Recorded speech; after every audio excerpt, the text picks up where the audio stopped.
This channel does not promote any violent, harmful, or illegal activities. All content provided by this channel is meant for an educational purpose only. আদালতে বলা হলো Sandeep Ghosh is a very powerful man. অর্থাৎ তিনি যে কতটা প্রভাবশালী আজকে আদালতের সেই বিষয়টা নজরে রাখা হচ্ছে। ঘনতম সায় তুই বারুদের ফুলকি মুছে দেবে নিষেধের কালিমা রুখে দাঁড়াবা। একজন মা হয়ে বলছি, সফল জীবনের জন্য যেমন চাই মজবুত হয়ে ওঠা শিক্ষা, মজবুত চুলের জন্য তেমনই চাই Alopex long and strong hair oil. কিন্তু তার প্রভাব কতটা ছিল আসুন আপনাদের বলি এবার সেই বিষয়টা। আজকে শীর্ষ আদালতে সন্দীপ ঘোষের বিরুদ্ধে সরাসরি অভিযোগ। কি অভিযোগ? 14 লক্ষ টাকার সিসিটিভি ইনস্টল করেননি প্রাক্তন অধ্যক্ষ। সিসিটিভি থাকলে এই ঘটনা ট্র্যাক করা সম্ভব হতো। সুপ্রিম কোর্টে বলেন আইনজীবী করুণানন্দী। ঠিক কি বলেছেন এই বিষয়ে সিজার মন্ডল আমাদের প্রতিনিধি এই মুহূর্তে আমাদের সঙ্গে রয়েছেন, জানবো ডিটেলে। সিজার,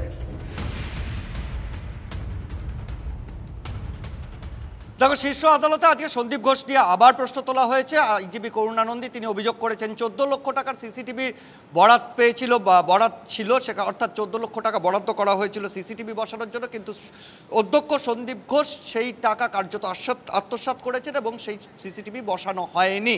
অর্থাৎ সরাসরি আজকে তার বিরুদ্ধে যে আর্থিক দুর্নীতির অভিযোগ সেটা শীর্ষ আদালতেও তুলে ধরা হলো এবং সেই সঙ্গে সঙ্গে এটাও জানানো হয় যে রাজ্য সরকারের এসআইটি বা স্পেশাল ইনভেস্টিগেশন টিম যেটা গঠন করা হয়েছে আরজি করের যে আর্থিক দুর্নীতির তদন্ত করবার জন্য, সেটা নিয়েও তারা আশঙ্কা প্রকাশ করেছেন, কারণ সেখানে পুরোপুরি রাজ্য সরকারের নিয়ন্ত্রণাধীন এমন আশঙ্কা করা হয়েছে।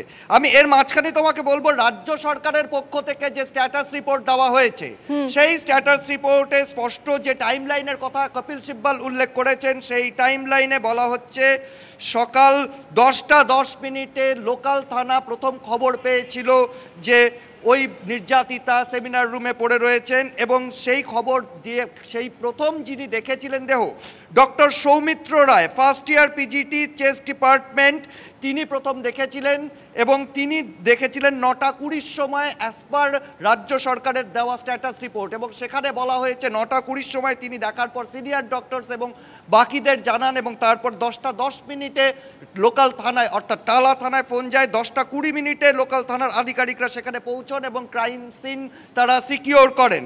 এবং তারপরে যে ঘটনাক্রমে বলা হয়েছে 12টা 44 থেকে 1টা 47-এর মধ্যে তার পুলিশ সেখানে তাদের যে যাবতীয় কার্যক্রম সেটা করে এবং 1টা 47 মিনিটে ওই নির্যাতিতার ডেথ সার্টিফিকেট ইস্যু করা হয় এবং 1টা 47 মিনিটে ডেথ সার্টিফিকেট ইস্যু করবার পর টালা পিএস ইউডি কেস নাম্বার 861 1টা 47 মিনিটেই সেটাকে রেজিস্টার করা হয় এবং দেহ পোস্টমর্টেমে পাঠানো হয় এবং পোস্টমর্টেমের পর টালা পিএস কেস নাম্বার 52 সেটা 11টা 45 মিনিটে ওই ইউডি কেসের ভিত্তিতে সেখান থেকে খুনের মামলা রুজু করা হয়।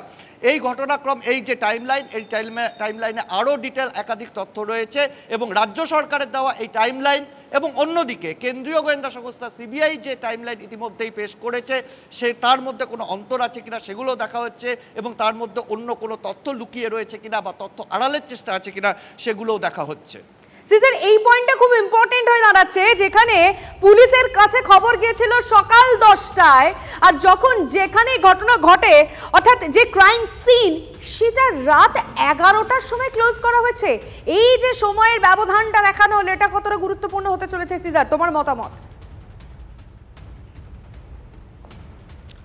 কোথায় রাত 11টার সময় দেখানো হয়েছে? রাজ্য সরকারের রিপোর্ট অনুসারে কিন্তু সকাল 10টা 10 মিনিটে পুলিশ খবর পাওয়ার পর 10টা 20 মিনিটে সেখানে পুলিশ পৌঁছয় এবং ক্রাইম সিন তারা সিকিওর করে এবং তারপর থেকে তাদের দাবি অর্থাৎ রাজ্য সরকারের দাবি বা কলকাতা পুলিশের যে তদন্তকারী আধিকারিকরা যে রিপোর্ট দিয়েছেন সেখান থেকে তাদের দাবি যে 10টা 20-র পরে সেই ক্রাইম সিনে কেউ ঢুকতে পারেনি, কোনো অবাঞ্ছিত ব্যক্তি ঢুকতে পারেনি।